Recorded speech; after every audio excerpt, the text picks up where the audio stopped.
Welcome back to The Critique. The material we're diving into today is a really profound exploration of Buddhist philosophy and practice. Yeah, it's focused on the Four Noble Truths and the Eightfold Path, but all through the lens of Thich Nhat Hanh, which gives it a very specific feel. It does. So let's just get straight into the analysis. Let's do it. Okay, so the first thing that really jumps out is that the overwhelming volume of foundational tenets in technical terminology right at the start risks confusing readers. Oh, definitely. I mean, we're talking chapters 1 through 8. You go straight from the Four Noble Truths to the 12 turns of the Dharma wheel. And then a detailed critique of the three kinds of suffering, and even this major reorganization of the Four Noble Truths. Right, where peace, happiness is moved to the first position. Exactly. And while it's incredibly thorough and scholarly, it forces the reader to process all these highly complex concepts before they're really grounded in the practice. I mean, that's the text's greatest strength, right? The practice? It is. That's clearly laid out. I wonder, though, have we considered the potential conflict here? I mean, the listener is showing some profound scholarly rigor by putting all this up front. Sure. To establish a foundation. Exactly. So if we tell them to remove that foundation, is there a risk that the later, more practical advice might feel a little unmoored? Or less authoritative, maybe? That's a fair challenge. The material clearly wants to appeal to readers who appreciate that intellectual depth. Right. But we have to think about the journey of the reader who's coming to this for transformation, the person looking for tools to deal with their daily suffering. Okay. By asking them to navigate lineage debates and these technical reorganizations where we're creating a pretty significant barrier to entry. So you're saying authority in this case should be built differently? I think so. It should be built by showing immediate utility, not by listing every single foundational concept right at the beginning. I see the shift. So we're prioritizing accessibility and trust. The material is strong because of its experiential core. Yes. If we can lead with that experience, the reader will be much more motivated to dive into the intellectual complexity later on. That's the idea. So the suggestion is to strategically restructure the presentation. Establish that experiential foundation, the mindfulness, the shamatha, the vipassana, before deploying all those extensive lists and debates. Prioritize the emotional and practical core. To make that really concrete, we need to find the material's most accessible entry point and just move it to the front. And those highly technical lists, the 51 mental formations or the 9 levels of concentration, the jhana, that stuff is essential for, say, Abhidharma study. But for a new practitioner, it's like a massive wall of detail. Exactly. So those lists need to be packaged up and moved, maybe to a dedicated appendix or a much later section that's just focused on Abhidharma. And instead, we should begin the main journey immediately with those accessible, concrete steps that are detailed in Section 6, the part titled Durdurma sa kinleshme, dinlenme, ileshme. Stopping, calming, resting, healing. Yes, by leading with those 5 summarized steps for dealing with strong emotions: awareness, acceptance, embracing. Deep looking and insight. Yeah. You immediately give the reader tools they can actually use. That establishes trust and momentum. It tells the reader, this book works, before it tells them, this is what 500 years of lineage argues about. That makes so much sense. If the reader successfully uses, say, kujaklama, embracing, to sit with a strong emotion on page 10, they're so much more likely to stick around for the historical debate on page 200. Because now they know the payoff. Right. By prioritizing that transformative outcome, all the theoretical structure that comes later starts to feel relevant. It's like a map of what they're already experiencing, rather than just this daunting academic exercise. Exactly. This kind of reorganization just maximizes the chance that the reader will engage with the full depth of the material. Okay. Let's turn our attention to the overall voice now. To maintain that emotional immediacy of the spiritual journey, the material really needs to establish a clearer boundary between the philosophical guidance and the rigorous textual criticism. Yeah, that's the core problem. The material sometimes transitions so abruptly between this poetic, practical voice and then this deep scholarly analysis. It creates a real friction in the reading experience. I noticed that friction too. I mean, you get these significant academic detours that just feel disconnected from the central instruction. Right, like in Section 4, there's that long discussion on the historical splitting of the Sangha, the Mahasanghika versus Staviravada. And the detailed critiques on the challenges of accurate transmission of sutras. They even cite specific examples, like the Aristha Sutta, or the different accounts in Majjhima Nikaya 20 verses 36. And while that context is absolutely necessary for someone doing a deep scholarly study of the Dharma's lineage, Presenting it mid-instruction just dilutes the immediacy of the spiritual teachings. it really does. You go from discussing how to hold your suffering with tenderness to arguing about what some monk wrote down 2,000 years ago. The contrast is it's jarring. It forces the reader to switch gears from deep reflection to analytical comparison and then back again. That does raise a question, though.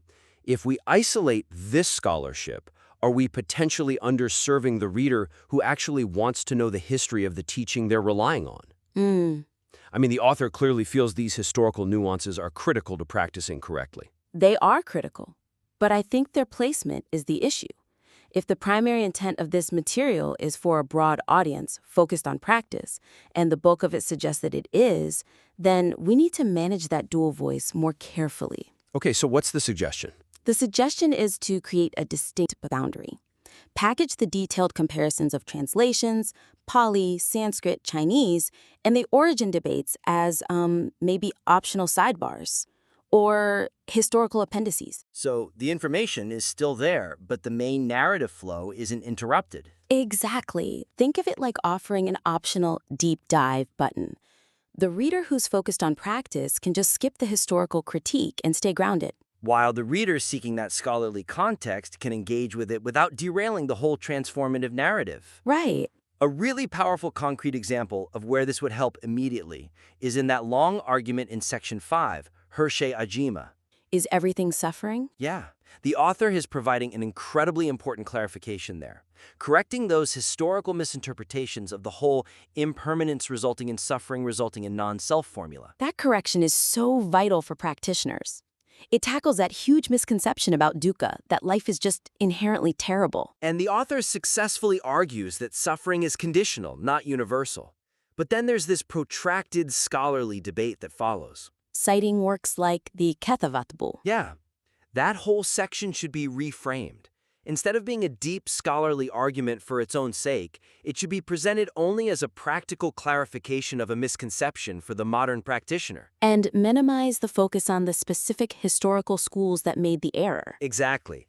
By segmenting that historical meta-analysis, we preserve the intended encouraging and transformative tone. And it allows the core teaching that suffering is conditional and peace is available now to just stand on its own, maximizing its practical, uplifting impact. It's about clarity over, comprehensive academic self-defense. Well said. So, if we successfully segment these academic details and lead with practical accessibility, it creates the perfect space to really shine a spotlight on the material's most powerful, unique teachings. Which brings us directly to our final focus area: maximizing the impact of the distinctive ethical and transformative insights. This is where the author really, truly excels. It is. The material has these incredibly powerful and original concepts, especially around ethics and interdependence, that deserve way more emphasis. Instead of just being treated as steps or applications of the Eightfold Path. Precisely. That's fascinating. So, why are we so insistent on elevating these? I mean, couldn't one argue that by placing them within the Eightfold Path, the author is showing that even these revolutionary insights flow logically from that traditional structure? They do flow logically, but the weakness is that some of the most profound teachings, like the metaphor of the wave and the water for the two truths in Section 17, Or the detailed analysis of the 4 types of bezin, the nourishment in Section 7? yes, they're presented almost as subordinate elements within these broader explanations, and that placement just lessens their individual force. As revolutionary insights. Right. They are, in fact, core anchors of the author's entire perspective. They really merit their own independent thematic chapters. So we should encourage the listener to elevate these unique concepts as major thematic anchors. They should be presented as revolutionary ways of understanding reality and ethical living, For instance, the discussion of right livelihood in section 16. Oh yeah, the dilemma of the cattle farmer who wants to follow the first mindfulness training? It's so powerful. It demonstrates the practical complexity of a bodhisattva's commitment. That's a huge idea. It is, and the material is so rich there. So how do we give that the necessary weight? Let's talk concrete examples. Okay, let's take the 4 types of Bezen, the nourishment from section 7. Edible food, sensory impressions, intention, and consciousness. Okay. We have to give this concept its own dedicated, high-impact introduction to really underscore the gravity of our consumption choices, spiritual, mental, and physical. And the source material has that shocking, visceral anecdote. The story of the parents forced to eat their child's flesh in the desert. Yeah. That kind of narrative power should not be buried.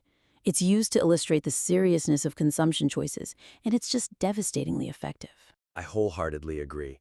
That anecdote immediately grabs you and grounds this abstract concept of nourishment in a life-and-death ethical framework. It shows the reader that everything we consume, from our morning coffee to our news feed, is shaping our spiritual body. So that section needs to be pulled forward and given its own focused chapter, maybe even a title that captures the urgency of mindful consumption.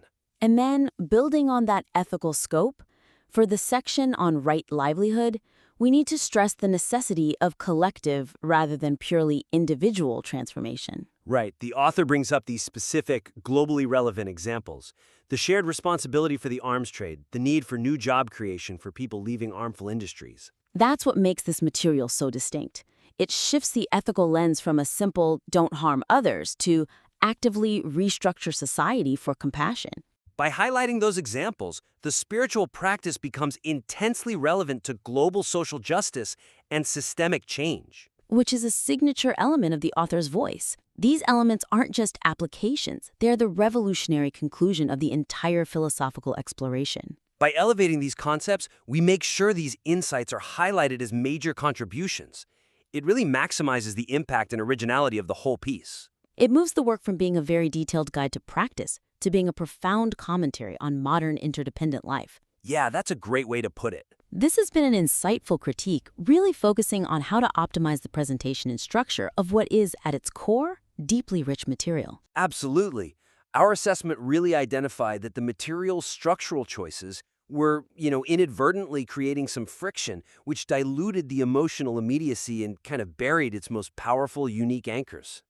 So, to summarize the 3 main actionable strategies for the listener, first, we advise strategically reorganizing the structure. Right. Move the highly dense foundational tenets and academic lists like the Abhidharma concepts into an appendix. And lead the reader instead with the experiential, accessible healing steps from Chapter 6, the awareness, acceptance, embracing. Second, we focused on managing that scholarly voice.